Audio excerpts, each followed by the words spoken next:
minds think alike. Great Minds Podcast. Great minds think alike. Great Minds Podcast. Great minds think alike. Great Minds Podcast. Great minds think alike. Let's rock. You're now tuned into the Great Minds Podcast. All right, welcome to the Great Minds Podcast. This is Derrick. This is Vaughn.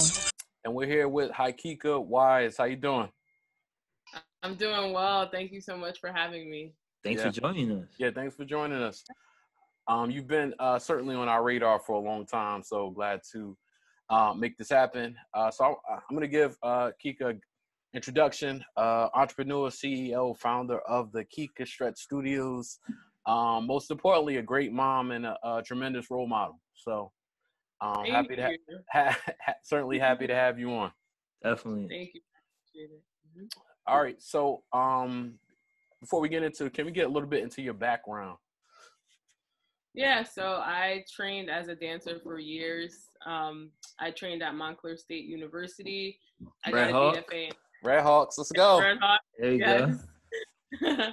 And after graduating, I acted and danced professionally for years. And then it came to the point where I was interested in starting my own business. So that's when I decided to use what I had, the tools I had with stretching.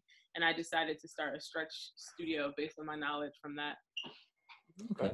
So growing up, how did you get into the arts? Like, so who is anyone in your family in the arts, mom, dad, or how did you get there? Yeah, so my family's full of artists. My grandfather was like a very well-known saxophone player. He played with Mom's Maybell and like a whole bunch of iconic people. My brother is a visual artist. My mother was a singer, serial entrepreneur. So that's kind of how I got into business, from watching her. And as far as choosing dance, I chose dance because I was always shy as a kid. And so I wanted to break out of that. So I used dance as a tool to force myself to get out of my shyness. Oh, that's funny you say that, because a lot of people I know that do dance are pretty shy. Yeah. Typically they're more introverted, but when they dance, they're able to express themselves. Exactly. So yep. I can see that. So starting off in dance, how'd you start off dancing? Was it like alone? Like, I know being a shy person, your first move couldn't have been just dancing in front of hundreds of people. So how'd you get your exact start that way? Yeah, so I started with a lot of training and classes. So I was dancing with a whole bunch of other people, and then I slowly built my way up to actually performing. So once you get comfortable like learning with other people, then you get comfortable actually doing it on stage. So that's kind of how I did it. Okay. And when you're doing that, are you just pretty much, are you focusing? Because I do a lot of public speaking too. So typically when you public speak, I tell people you find someone out in the crowd, and that's you keep going back to. So you scan the room and go back to that person. So everyone on the outside assumes you're looking at everybody, but really you're focusing on one or two people. So when you're dancing, being shy, is that kind of how you took it? Or were you just looking at everyone? Yeah, it's kind of like you find a spot or a sign, an exit sign or something like that. Not necessarily a person, but something that doesn't move. Because when you're dancing, you have to always like kind of stay in the same place. Yeah. So finding something like an object that doesn't move and just keeping your focus on there. That's how it works. Yeah. Definitely. And I know that you said that got you into stretching, but what made you want to take it to a next level? Like I know that, dancing and sports and things like that, stretching is a necessary thing. Mm-hmm. But what made you want to like take it beyond like making my body feel good? Yeah, so at the time I had my son who was he was 6 months old when I started my business. Now he's 11. Wow. So he's seen the whole progress. But at the time I really wanted to have a career where I could be involved with his life and not have to like miss out on his life or have someone else raise him, because I was always working. So that's what made me decide to think about business, and stretching came easy to me. So that's why I was like, let me just do stretching as a business.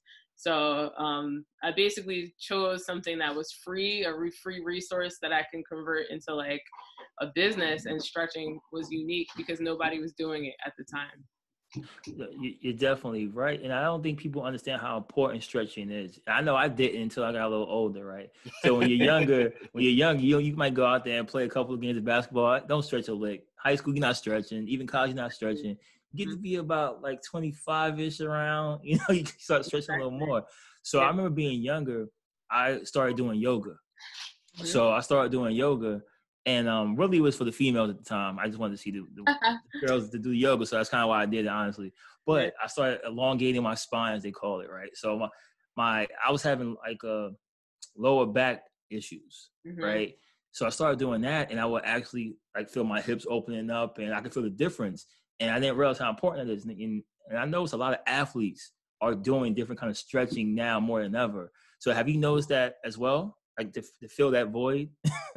Yeah, so it's funny you say that. So I built the model to service the regular average person, because athletes always get treatment like this, or not like this, but similar to this. They always get recovery, and their bodies are always kept in good standing. So I wanted to create something for the average person so that they could also have that as a resource too.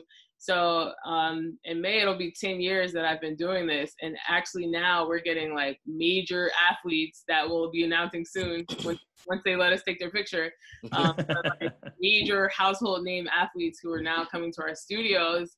And they're like, I've never felt anything like this before in my life. And I'm like, whoa, it's so dope. So it's definitely filling a void from what they're getting and just adding on to it. But it works for everyone. Cool. Yeah, I think it's commendable, because at a young age you like had a vision for it, and it was different. It's not like, all right, I'm gonna own a hair salon, or the basic stuff. And it's no knock to that, because they do well too. But did you have people trying to talk you off of doing something like that? Because it sounds like, I mean, hearing that 10 years ago, it sounds crazy. Like, I'm gonna sell stretching. I mean, thinking objectively, Yes. So everybody was like, "What are you doing? Like, you're crazy," except for like 3 people. Always the case. Friends, family members. You really get to see who's down for you and who's not, because like everybody always questions what you're doing until it blows up. Then it blows up, and they're like, "Oh, I'm proud of you." I'm like, "Are you really?" Because you just start thinking back to all this stuff. But people thought I was crazy. People was like, "What are you doing? You're not gonna make money."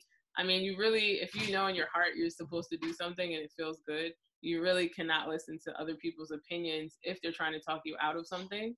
You just kind of have to like ignore it. So I just ignored it for years and just kept moving. And now people are like, "Oh," I'm like, "Really?" It's just how life is. But definitely people try, talk me out of it. But I knew I was onto something. Just know. So yeah. And I was gonna say, definitely, the fact that your background, you see your family are artists and your mom's an entrepreneur and things like that. So you had it in your blood anyway. You already had that in your blood building. So you would hear naysayers, I assume, but it didn't really matter to you because you had examples of people that were already doing it. So I think a lot of people don't follow their dreams because they don't have someone they can look at as actually doing what they're doing. So, I always say that your 9 to 5 won't get you wealthy. What you do between 5 and 9. So it's what you're doing when you're not at the 9 to 5 that will make you wealthy. So I think you always had that. So you didn't care about the naysayers because you had the, examples of people that were doing it. I mean, my mother was a rebel. She still is. And she was like a Black nationalist back in the day. She was just always like, "Yo, you can do whatever you want in life." And so I grew up with her telling me, like, never call somebody your boss, call them your employer. Yep. And I used to think she was crazy. Like, yo, she's really like, what are you talking about? But then I started when I was working for other people, and I was like, oh, she's right. They're my employer. They're not my boss. And then I just started questioning, like, what makes them different from me? Why do I have to play this position as employee? Why, like, who said I had to stay here? So that's when I started questioning it from an early age. So then when I became an adult, I was just like, oh, yeah, okay. I can just do whatever I want, basically. Gotcha. Right, definitely. She was like Dame Dash before Dame Dash. Her mom's for real.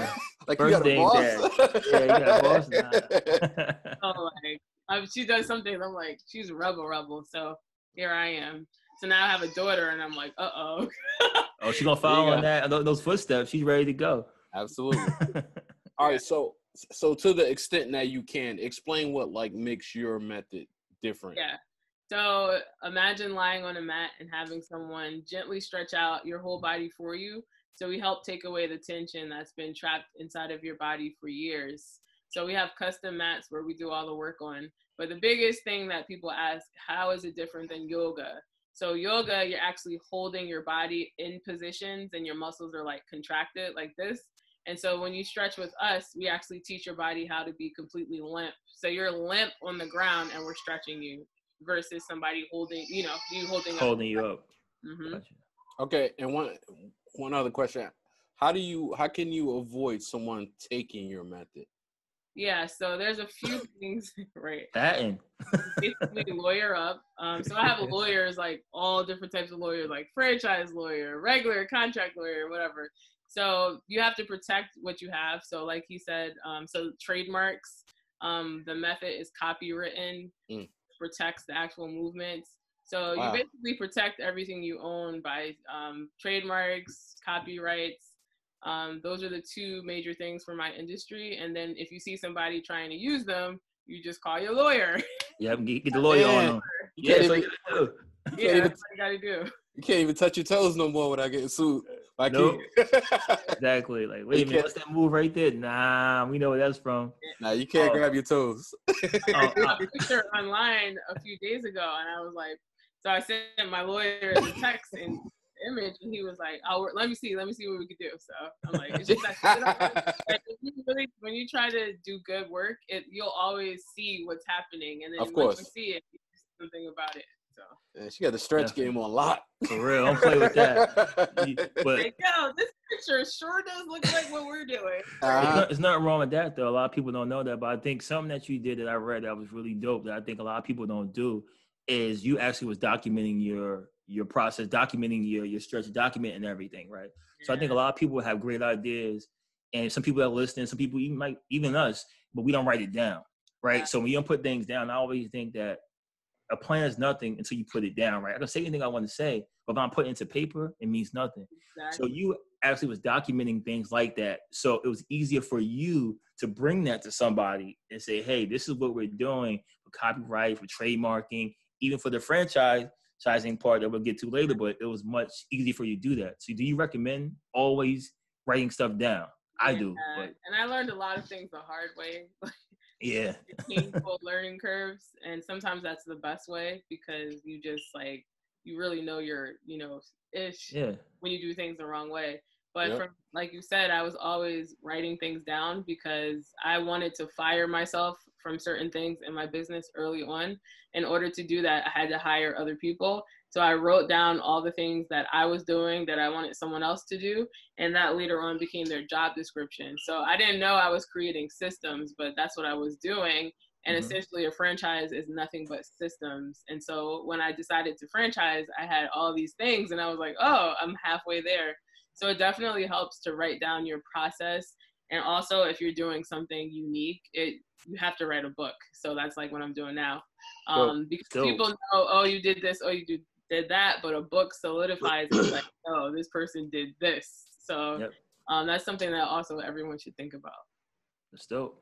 All right, I want you to tap into the story. I think this story is important. How you invested your last $500 to getting this off the ground. Can you get into that a little bit? Yeah, so it was it was my tax return basically, 2011, and I just used whatever extra money I had, and I rented a room. It was like $250 a month, and then the rest of the money to like print out brochures and do some other things. And so I literally just started with 500, and I started with one client at a time. So I always learned how to do things like kind of become my own bank because I knew at the time nobody was going to help me based on my situation. So I just kept that over the years, reinvesting, like everything I ever made, reinvesting. Even to this day, like instead of doing a whole bunch of crazy stuff with my money, I just reinvested. And so now we're at the point where I built this whole thing and I'm just like, how'd you do that? Well, I just reinvested what I needed to do. And so now I'm at the point where I'm like, all right, I'm ready to see, more fruits of your labor. Yeah. Yeah, exactly. That's dope. I always tell people it's always good and we always need to bet on ourselves, right? Like, so like what you did, you bet on yourself saying, I know what I'm doing. I know what I have. We're going to let it work. So what was that feeling to do it? So I know you're nervous and scared when that happens. I don't care how positive you are, how many people in your corner aren't, you're nervous, because I think that's what everyone should be. So what was your thoughts during that time as you were preparing this journey? So, I mean, it's like a never ending, it's still happening. Like some things happen and I'm just completely blown away by it. Like, whoa, like I actually have to sit down and like hold on to like ground myself, because it's like I used to make vision boards for years, and every single thing that was on my vision board has always come true. So to this day, things are happening that I envisioned years ago, and I'm just like blown away by life. Like it's crazy how you can really like set a goal, and it's gonna take a while, but you'll always get there as long as you don't stop. So it's definitely been a very humbling experience. From the inside looking in, like people are like shocked by what I'm doing, but I'm like, wait, what are you talking about? Like I really don't see it sometimes when you're in. So I definitely take time now to sit back and think about how far I've come. And instead of, it can be a very scary feeling, but I'm so used to the unknown at this point. Like I never know what's going to happen, a pandemic, like all these things. I just feel comfortable knowing that everything will be okay. So it's just a humbling experience. Right. I think everyone should hear that real quick, Derrick, that you put a vision board up. You put these things out there in the atmosphere. And I believe in that energy. So I think if you put positive stuff out there, it comes back. A lot of people walk around with a lot of negative energy. They might not show it, but they're negative, and they wonder why things don't happen for them. Whether it's bad mouthing someone behind their back or not being happy for the next person. But you put it out there, and I think you're getting everything you're supposed to get from putting that positive energy out there. Definitely. And it's like so many negative people, negative situations that happen to us. And I do most of my work just trying to not feed into it, because like you said, as soon as you feed into it, then all these other things start happening. So it's definitely a learning experience, but just like staying even kill, no matter what happens, is like what I try to do. Right. Cool. All right. So we know the upside of being a boss. You make your own hours, blah, blah, blah. We know the vibes with that. What's the other side of having employees? Like because it's cool being a boss to a certain extent, but there's also perils that come with that. Right. What's the part of that would you say is frustrating? Yeah, so definitely having employees is not an easy balance, because you really have to learn how to lead and how to have a professional yet meaningful relationship with each person. Like right before this, I got a text about somebody not showing up for something, and I'm just like, what? Like it doesn't make sense, right? So it's just a never-ending thing, and it's just like when it gets to a point where you just have to say, is this person worth it, or are they not worth it? Then it's just situations like that where you're like, man, I have to sit down with this person. Like, how many times do I have to sit down with this person? But you always have to come, obviously, from a place of being professional, because you can never, like, really be yourself, right? There's a lot of times I really want to be Hakika Wise from, back in Avatar. So it's just hard. It's just hard.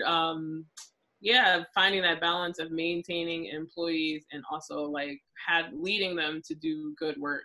So that's and then it's like they're people too. So it's not like you're playing a game and you could just say whatever you want to them or whatever the case is. And part of it too, I learned this from coaching. I coached for over 10 years basketball. It's like managing personalities. It's like coaching people in different ways. Like some people, in my experience from coaching, some people you have to like literally yell in their face and they play better. Yes. And the other person, you have to give them a hug for them to perform. So it's kind of it's like there's some people who are super committed. They always show up, and then once every month they just do something crazy, and you're like, but they always show up, and they're all So you just kind of have to weigh but it's just like people, you can't really. It's always unpredictable. So it's true. And you know what? In your situation, this is your business. This is your baby. This is your brand. So the way an employee doing something out of the ordinary, out of track, that affects you directly. You know what I'm saying? So it's a thought process with that too. And also it seems like, just in general of having people report to you, whether it's like a managerial with employees or a boss, sometimes they don't teach you how to actually be a boss. Right. Like you might have a class here or there, but you have to go through it to understand it, because not everybody's built to be a boss. Yep. You know, some people just want to be a worker. Like they might be like, no, I don't want the extra responsibility. Let me stay here and I'm okay. Others want more. So it's like trial by fire. For the most part, you're kind of learning people as you go. And like Derrick was saying, exactly, he needs a hug or she needs a hug, and this person might have some family things to worry about. And I really need you here for this client, but it's like, but I know your family.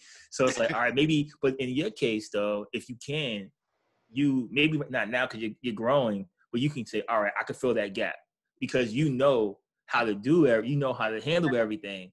So then you fill it in. So has it been circumstances where you had to actually do that yourself, kind of fill in for someone? Totally. I'm pretty sure a lot. Totally. And so I have a manager now, right? And so the managers know the method. So the managers can, if somebody calls out last minute, they can step in and like have that person, definitely, the client stretch. But sometimes it doesn't happen like that, where the client is like, the coach is a no-show. And of course we do our best to make the clients happy, but it's just, you have to get to a point where you can delegate so you don't have to do everything. But the more you delegate and the more you grow, the less you can do things like that, like show up and just stretch the person, right? And so the more crazy things happen, and then you just have to create systems to be able to deal with it. Like, it's so funny you're bringing this up because literally tonight we had an issue and I'm like, what? Like, it just doesn't make sense. And some people are in different parts of their journey, like they're young or definitely, and they just don't have a lot of life experience. Like, so I've been working for myself for 10 years. I've been my own boss for 10 years, but I never forgot what it felt like to be managed horribly or have bosses that tried to control you. So I always, and I used to call out all the time. Like, I quit every single job I ever had. My mother still laughs to this day. Like, I quit every single job. Like, oh, this is not for me. I'm out. And so I remember that and I understand that. So it's like, damn, how can I like help this person grow without completely getting rid of them? Because I know they want to be here, but they're still like learning. So it's that kind of moment. They're trying to figure it out. Yeah.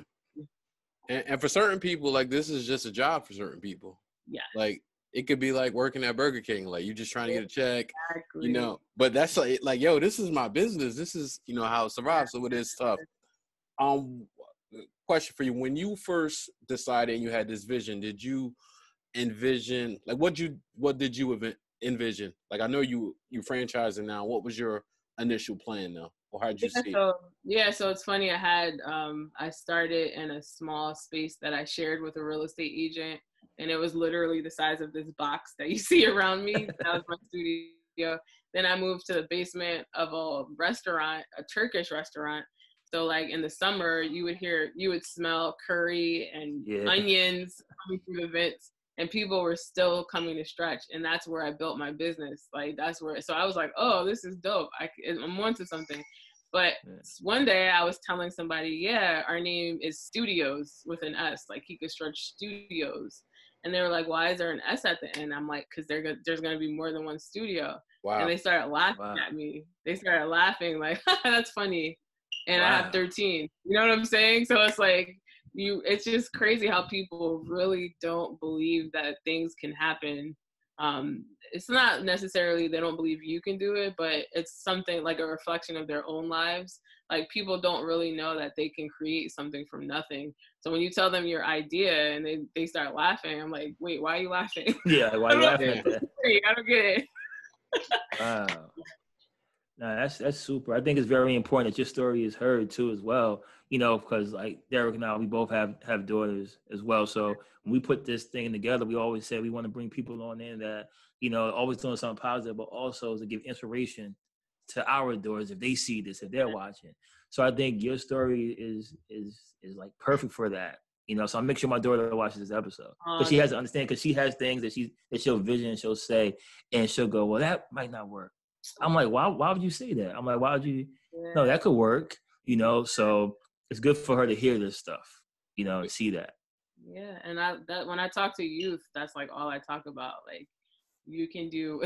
It sounds so taboo, but it's like it was a case study to myself. Like, can I really create something from nothing? And yeah, you can. And I remember one day I asked this lawyer, I was like, can I just create something and do it with the general public? Like, I'm like, is there something? He's like, yeah. And at that moment I was like, holy, like, this is crazy. And then I got the idea of how life is a gift and you really can just like explore it. And that's what really made me excited. And to this day, I'm just always creating because it's so exciting. So cool. All right. So the first people or group come to you wanting to franchise, what are you thinking? Like you get a call or whatever the case. What's that story like? What's that story like? I mean, that's got to be a special moment, correct? It's not special until you know if it's a good match, right? Or if they're the right person. So I've been on both parts of the situation where people with all this money think, oh, I'm just going to throw this money at you and do you want to do this? I want to open this. And then their personality is just like, they don't like people. They don't like talking. They don't like going outside. I'm like, how are you going to be in a service business, right? So I used to get excited every time somebody said, I want a franchise. But now I know that really means nothing. Like, it's really like you have to really get to know someone and really just see, because like franchise agreements are for 10 years. Wow. You have to really see. It's like a marriage that you cannot just get a divorce from. Like, you can't go to City Hall and be like, give me some paperwork. Like, it's just crazy. So you really have to select wisely. So when I get excited is when after we get to know each other and I feel like they can handle it, and then they're like, all right, I want to do it, then it's like a rush of like, yes, you know. Yeah, but definitely, yeah, the process. Because they're representing you, you know, that's your name, you know, that's just, so it has to be a perfect match. I know growing up, until I was probably in high school, I didn't really realize what like franchising was, right? So you're seeing McDonald's, I'm like, all right, I think the same person, Ron McDonald owns that. Like, you're not really thinking about that as much. Like, I think Dave from Wendy's, he owns all of them, right? He owns everyone. Like, it's what it is. So I got a little older, like my senior year, I had a class, and like, no, that's a franchise. So like, I'm like, you can buy one of these? And I'm like, yeah. So you save up, go to some classes, things like that. So I'm like, wow, you can really just own your own Wendy's, or you can own your own McDonald's or Dunkin' Donuts or Subway, whatever it may be. So I think you're following in that vein, but you're right. It's a 10-year marriage, pretty much. And so how often do people come to you about franchising? And so how often is that? Yeah, and now, so the thing is, there's being a franchisee, but what a lot of people don't understand or know is that they can be the Ronald McDonald and be the so if you have a solid business, you can create it as a franchise model, and you can be the one to sell it to other people. You don't always just have to buy someone else's. So now I get people who reach out to me who want to turn their business into a franchise, and I help them do that. Oh, nice. Yeah, and then franchisees who reach out to me, of course, they're interested in just like buying a proven system. So I get both now, but I really get excited about entrepreneurs who want to turn it into a franchise, because no one does that. Right. Kind of figured out the game, so I teach it to other people. Yeah, that's dope. That's dope. So what's next? You got the 13. What's the future for the studios? Yeah, so this year we're planning to close out with another 15. I know it sounds crazy, that's but dope. We're working on some big things to have that happen, and then from there, just adding more and more locations so we can really saturate the market. So 2020 was, COVID. It gave me and the whole team a lot of time to really see who we were as a brand, what we could do. So now I just have a great foundation, and I'm just looking, and I learned so much. Like, I mean, if you haven't learned, everyone out there, if you haven't learned anything over this pandemic or sharpened your skills, I feel so bad for you. You pretty much wasted a year. You wasted a year, I would say. Yeah, you definitely had the time. Dig deep into yourself. We all went through something, traumatic. Sometimes people have gone through more traumatic things. They've lost loved ones, but there's also lessons to be learned. So I just learned so much, and now I'm like excited to just like run with what I've learned and just boom, boom, boom, keep going. So speaking of COVID, I was gonna ask you this too, because you brought it up about COVID. So basically, because of how your business is set up, it basically didn't really allow you, like you probably didn't lose that much clientele like a gym would, right? A gym, because you have to shut down, people can't come there, but because it's like a one-on-one type of thing, or maybe 2-3 people max probably around the same, you can kind of like schedule it.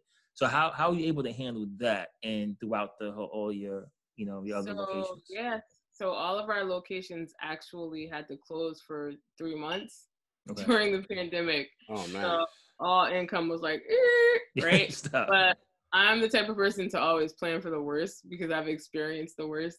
So like if you've experienced a horrible situation and you're like, all right, I'm going to prepare as best I can because I know another horrible situation is going to come. Right. You're always going to be ahead of the game. So I've always prepared for doomsday kind of.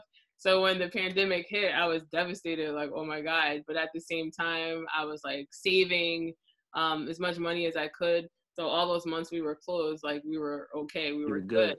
But when we opened again, people were like, we shot a video showing people how safe we were cleaning, taking temperatures. And once people started feeling comfortable, like our studios have reached success that we've never seen before because people are so itching to get back out. Their bodies are shutting down. And so we're like, come on, we got you. We'll help you film. Come through. Like you said, it's all one-on-one. It's all in private rooms. It's not out in the open. So people feel safe coming. So that's how we've been able to thrive. Cool. Okay. All right. So outside of stretching, what other hobbies do you have besides watching or listening to Jamar talk about LeBron? That's definitely one of my favorite hobby. Yeah. or 49ers talk. Oh man. Oh no. So I like to work out. So it's something that I always fit in because it's just like time with myself. I just got a Peloton, which is like completely addictive. Yep. I'm like so addicted to it, and it just makes me I feel like I'm in a class full of people. It's great. It's great. I love it. I love it. So that's like my latest hobby. I love traveling. I love going to different restaurants, just being outside and just like socializing. That's something I like to do, and then working it off on the Peloton. Right, for sure. How about as far as TV, movies, anything you watching or listening to music-wise, anything? Music-wise, yeah, I'm on Tidal, listening to all the new tracks that come out. TV, I've been like working so much on different projects. I've just like not been watching TV. And sometimes I try to, and I'm like, I can't watch it. And then I just get on my laptop. But I mean, when I do watch TV, I like shows that people would be like, what the, like Jamar's, I was like, what's wrong with you? I'm like, life is so serious. I have to watch like mindless TV in order to balance it out. Yeah, you got to find a space for that for sure. Yeah, so all those crazy shows like Dr. Pimple Popper, 600-Pound Life, like stuff like that. Yeah. All into. I hear that. Musically, what's your favorite genres? Like, who are some of your favorites? So, people. Yeah, it could be people. People, group, whatever. Yeah, hip hop, R&B. I'm always a Jadakiss fan. I remember when I met him one day and I was like, I love your music. But I try to stay, so I have an 11-year-old, right? Right. So I try to stay trending and I try to stay young by listening to all of the new music as well. So, I mean, Derrick is one of my favorite artists. I listen to everything. I mean, you know, I'm a dancer, so I really get deep into like the music. Right. So if it's good, then I like it. I'm not really restrictive as to who it is. So. Okay. Gotcha. On Peloton, I'm a big Peloton guy too. Who you like on there? So I like. I got 4. So. You got 4 people. I got 4 favorites. And we just got it. To what is her name? Tunde. Tunde. And what's the guy? African American. Of course, I don't know. Alex. So Alex and Tunde are the people. Like, I try other people's classes, but then I'm like, it's not the same. So I don't know if you tried Kendall. She's dope. Kendall, did she do the Megan Thee Stallion class? Yeah. Okay, I took that class. She's dope, but the Megan Thee Stallion class, you guys are killing me. I didn't do that one. I'm not a huge Megan Thee Stallion fan, so I didn't want to do the ride. But she's dope though. She's Did like you see- huh? Yeah, she's good. Did you see that Versus is now partnering with Yeah, I did Peloton? see that. Yeah, I think they're Oh. doing like a Brandy and Monica theme ride today. Are you So serious? I'm definitely gonna be there, and I'm rooting for. I'm so excited. Yeah. Well, they do a good job with it because they bring in all type of genres. If you don't want to hear certain music, you can always filter it to listen to whatever you want. And then once you have it long enough, you'll know like which instructor you need. Like sometimes, like if you need to pick me up, you pick this person. If you want to chill, you could pick this person. So I think they do a good job balancing the personality and they rep the culture too. During February, they had all African American Black History Month, all the gear. So they do a dope job. Yeah, dope. they really do. They really do. They really do. I love it. They're cool with me. Everybody that has one loves it, so they're doing something right. So, Right. So when we first got it, I was like doing it twice a day, and I was like, nah, this is too. I gotta chill.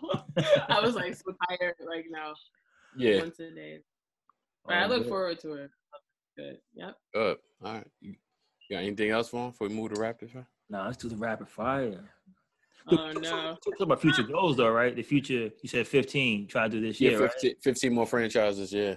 All right. So we're on that. Yeah, rapid fire. Rapid fire is gonna be fun though. It's nothing crazy. Okay, I'm ready. But you'll like it. Derrick, you gonna kick it off? All right. So rapid fire is just a this or that or an open-ended question that we'll ask you and then give you a few seconds to answer, and we're gonna go back and forth. So you're not gonna have a lot of time. All right, cool. All right. First one.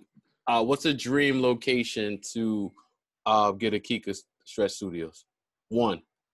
Hawaii. One more time. Hawaii. Hawaii. Wow. That'll be dope. That'd be dope. Yeah. And All right. Waikiki.